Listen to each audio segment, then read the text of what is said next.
오늘은 성령 강림 주일입니다. 성령님께서 신약교회에 우리 가운데 오신 것을 기념하는 날이죠. 오늘 우리가 읽은 본문은 바로 그 놀라운 사건의 현장을 우리에게 소개하고 있습니다. 마가 요한의 다락방에서 기도하던 사람들에게 성령이 임했습니다. 자, 그렇다면 이 성령님은 어떤 분일까요? 첫째로 성도의 삶을 가능하게 하시는 분입니다. 성도는 무엇입니까? 거룩한 무리요 구별된 무리라는 뜻입니다. 우리로 하여금 정말 그렇게 거룩하게 살아가도록, 구별되게 살아가도록 이끌어주시는 분이 바로 성령님이죠. 성령님은 우리가 하나님의 뜻대로 살도록 도와주십니다. 성경을 보십시오. 성령 받기 전과 성령 받은 후 제자들의 모습은 판이하게 다릅니다. 아무리 예수님의 제자라도 해도 성령 받기 전에는 관심이 땅에 일에 있었습니다. 어떻게 하면 내가 예수님 때문에 덕을 좀 볼까? 또 어떻게 하면 예수님이 왕으로 즉위하시면 내가 한 자리 차지할 수 있을까? 그런 생각을 했습니다. 그러나 성령 받은 후에는 하나님의 큰일, 마그날리아 데이, 하나님의 큰일을 말합니다.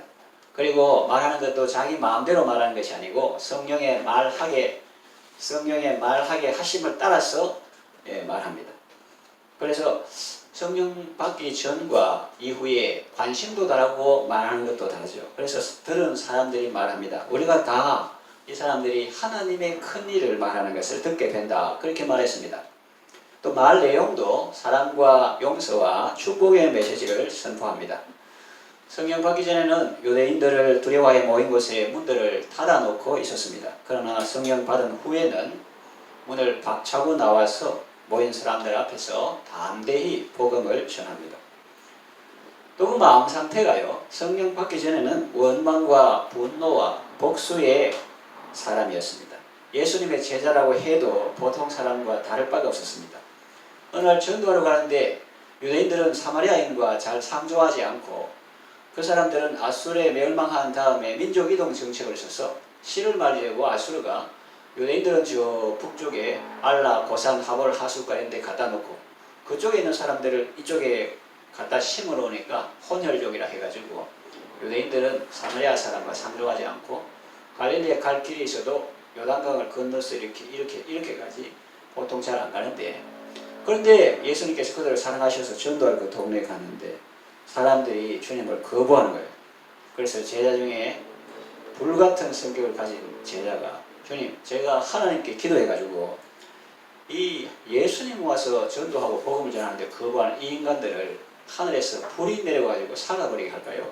그렇게 했습니다.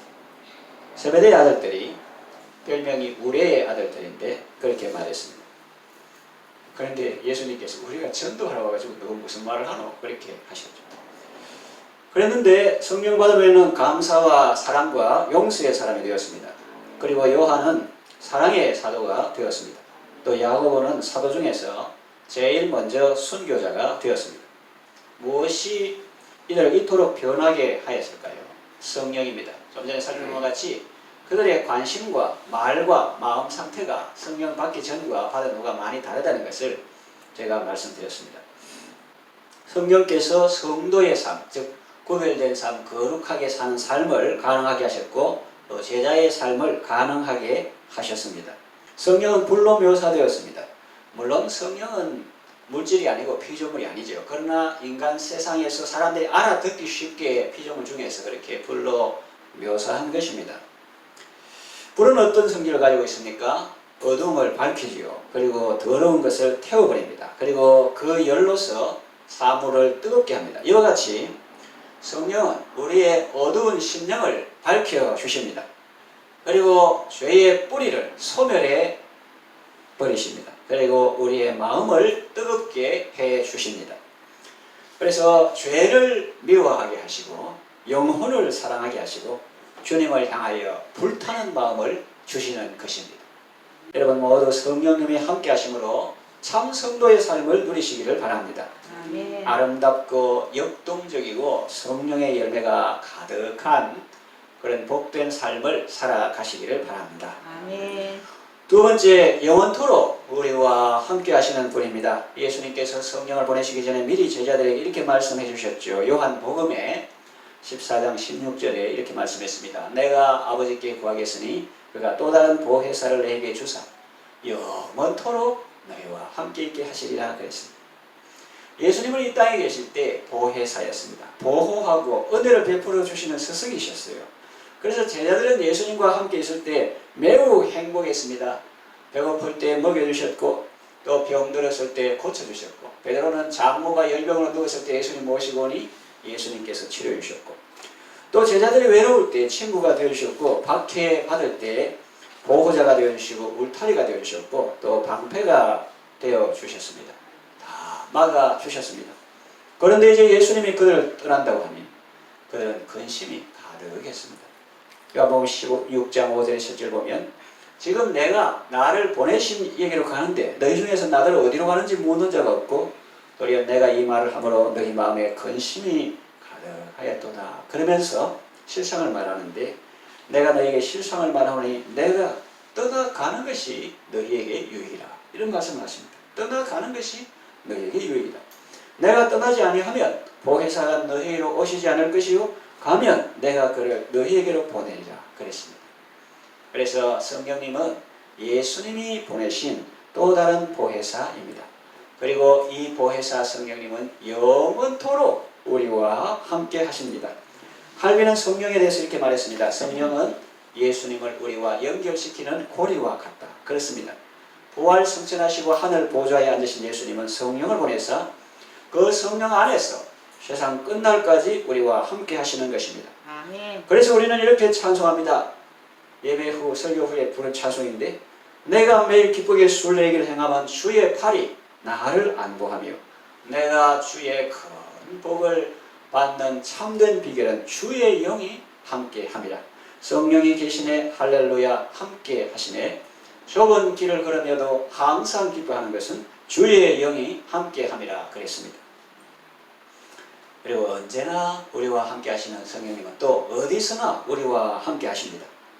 우리 유한한 인생은 시공간의 제약을 받죠. 우리를 구원하시기 위해서 이 땅에 오신 예수님은 시공간의 제약 속에서 일하셨습니다. 그때 초림 때 33년간 유대 땅에서 일하실 때는 그랬어요. 그러나 예수님이 부활 승천하시고 우리에게 보내신 성령님은 이제 시간과 공간을 초월해서 역사하십니다. 시간과 공간을 초월해서 우리에게 은혜를 베푸십니다. 내가 감옥에 있을 때는 웃잖아. 교회에 있을 때 성도들이 모여서 그렇게 예배할 때, 교제할 때, 밥 먹을 때, 안수기 드릴 때 너무 좋았는데 감옥에 있을 때는 웃잖아.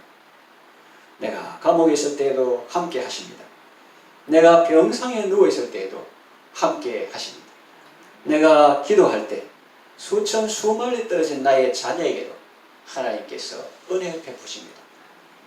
아프리카 카메룬에 있거나 이탈리아 로마에 있거나 딸이나 아들이 해외에 가 있을 때 우리가 수천 수만리 떨어져 있어도 하나님께 기도하면 하나님께서 우리의 기도를 들으시고 그에게 은혜를 베풀어 주십니다. 아멘. 군대에 있거나 저 레바논이나 저런 데 파병되어 가는 아들이 있다 할지라도 하나님께 기도할 때 하나님께서 우리의 기도를 들으시고 그에게 필요한 은혜를 공급해 주십니다.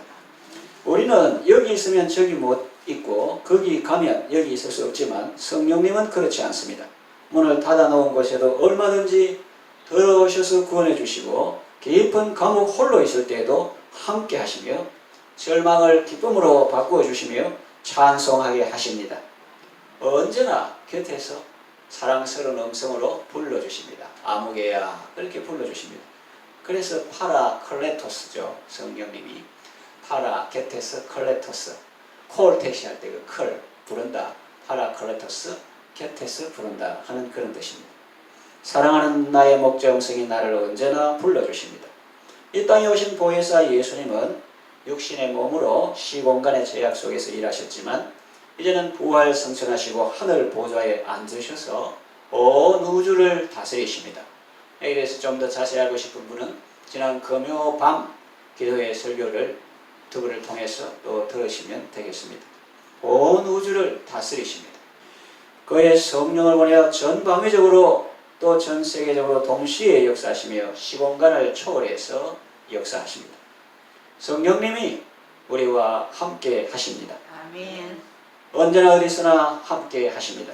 내주하시며 동행하시는 성령님을 모시고 늘 승리의 삶을 살아가시기를 바랍니다. 아멘. 세 번째, 예수님을 드러내는 분입니다.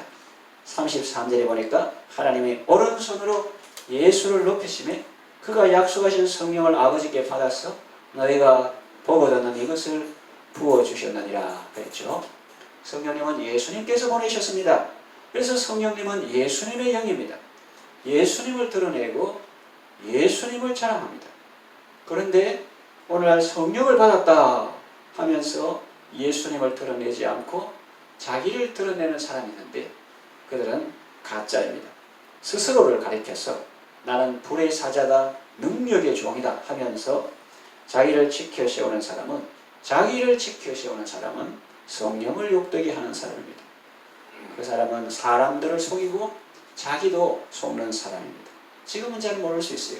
그러나 심판날에 마태복음 7장 21절에서 23절 나더러 주여 주여 하는 자마다 다 천국에 들어갈 것이 아니요 다만 하늘에 계신 내 아버지의 뜻대로 행하는 자라야 들어가리라. 그날에 많은 사람이 나더러 이르되 주여 주여 평소에 하던 습관이죠. 미შვ니다. 우리가 주의 이름으로 선지자 노릇하며 안 한 게 아니에요. 선지자 노릇도 했어요. 주의 이름으로 귀신을 쫓아내며 안 한 것도 아닙니다. 귀신을 쫓아내기도 했습니다. 주의 이름으로 많은 권능을 행하지 아니하였나이까 하리니 그때 내가 그들에게 밝히 말하되 예수님의 말씀입니다. 내가 너희를 도무지 알지 못하니 불법을 행하는 자들아 내게서 떠나가라 하리라 그랬습니다. 능력은 행했는지 모릅니다. 그러나 그것은 마치 남의 카드로 현금을 불법 인출한 것과 같습니다. 주의 이름은 불렀지만 주의 이름, 그 이름에 합당한 삶을 살지는 않았습니다. 주님을 이용해 먹으려만 했지 자신이 주님의 것이 되어서 살지는 않았다는 거죠. 성도들 중에도 주님의 말씀에는 관심이 없고 이적과 기사만 따라다니는 사람들이 있습니다. 그런 사람들은 언제나 거짓 선지자들의 표적이 됩니다. 언제나 초점은 내가 아니고 예수님이십니다. 문제가 아니고 문제를 해결해 주시는 주님이십니다. 또 선물이 아니고 선물을 주신 주님이십니다. 주를 믿고 나갈 때 우리의 길을 잃지 않게 되는 것입니다. 성령은 예수님의 영이십니다. 예수님의 말씀을 생각나게 하고 예수님의 말씀을 우리에게 가르쳐 주시는 분입니다. 예수님께서 이미 오순절 성령 강림 전에 복음서에서 이미 말씀하셨습니다. 요한복음 14장 26절 보혜사 곧 아버지께서 내 이름으로 보내실 성령 그가 너희에게 모든 것을 가르치고 내가 너희에게 말한 모든 것을 생각나게 하리라. 요한복음 16장 12절에서 13절 내가 아직도 너희에게 이럴 것이 많으나 지금은 너희가 감당하지 못하리라. 왜? 성령 안 받은 상태입니다. 그러나 진리의 성령이 오시면 그가 너희를 모든 진리 가운데로 인도하시리니 그가 스스로 말하지 않고 오직 들은 것을 말하며 장래일을 너희에게 알리시리라 그랬습니다. 성령은 또 자기 영광을 드러내는 분이 아니고 예수님의 영광을 드러내는 분입니다. 요한복음 16장 14절에 예수님이 말씀하십니다. 그가 내 영광을 나타내리니 내 것을 가지고 너희에게 알리시겠습니다. 그랬어요. 이와 같이 성령님은 예수님의 영광을 나타내시고 그래서 우리로 하여금 예수님을 알게 하시고 예수님을 믿게 하시고 그 예수님을 통해서 구원을 받도록 인도해 주십니다. 예수님께서 이미 다 이루어 놓으신 그 큰 구원의 역사를 우리에게 실제적으로 효력 있게 적용하시는 분이 바로 성령님이십니다. 성령 안에서 예수님의 구원의 은혜를 날마다 체험하고 누리시기를 바랍니다. 아멘. 더 나아가서 성령님은 우리에게 예수님을 다른 사람에게 나타내고 드러내고 전파하는 삶을 살게 하십니다. 오늘 본문에 나오는 제자들을 보십시오. 원래 그런 사람들이었습니까? 입도 못 띄고 문 꼭 닫고 그 안에 틀어박혀 벌벌 떨고 있던 사람 아닙니까? 성령 받기 전에는 사람들을 두려워해 문 닫고 살았는데 성령 받은 후에는 수많은 사람들 앞에서 담대하게 복음을 전하지 않습니까? 여러분들도 성령을 받으면 능력 있는 증인의 삶을 살게 됩니다. 성령 충만함으로 사명을 잘 감당하시길 바랍니다. 이 말씀을 정리 요약합니다. 성령을 받으라. 또 에베소서 18절 성령의 충만을 받으라. 이것은 예수님의 명령입니다. 선택사항이 아니고 필수사항입니다. 부탁이 아니라 한번 받아볼래? 아니고 받으라. 이거는 명령입니다. 왜 사랑의 주님이 이렇게 강하게 말씀하셨을까요? 그것은 성령 없이 성도의 삶은 불가능하기 때문입니다. 여러분들은 주님 말씀에 순종해서 성령의 충만함을 받으시기 바랍니다. 아멘. 누구든지 성령 받기를 사모하고 또 지은 죄를 회개하고 예수님을 믿고 하나님께 구하면 다 성령을 받을 수 있습니다. 성령을 받으면 마음이 기쁘고 평안합니다. 예수님을 알게 되고 예수님을 닮게 됩니다. 또 예수님을 전하게 됩니다. 그리고 기쁜 마음으로 주의 뜻을 행하게 됩니다. 그럼 모두 성령의 충만함을 받아서 날마다 감사와 기쁨과 승리의 삶을 살아가시기를 바랍니다.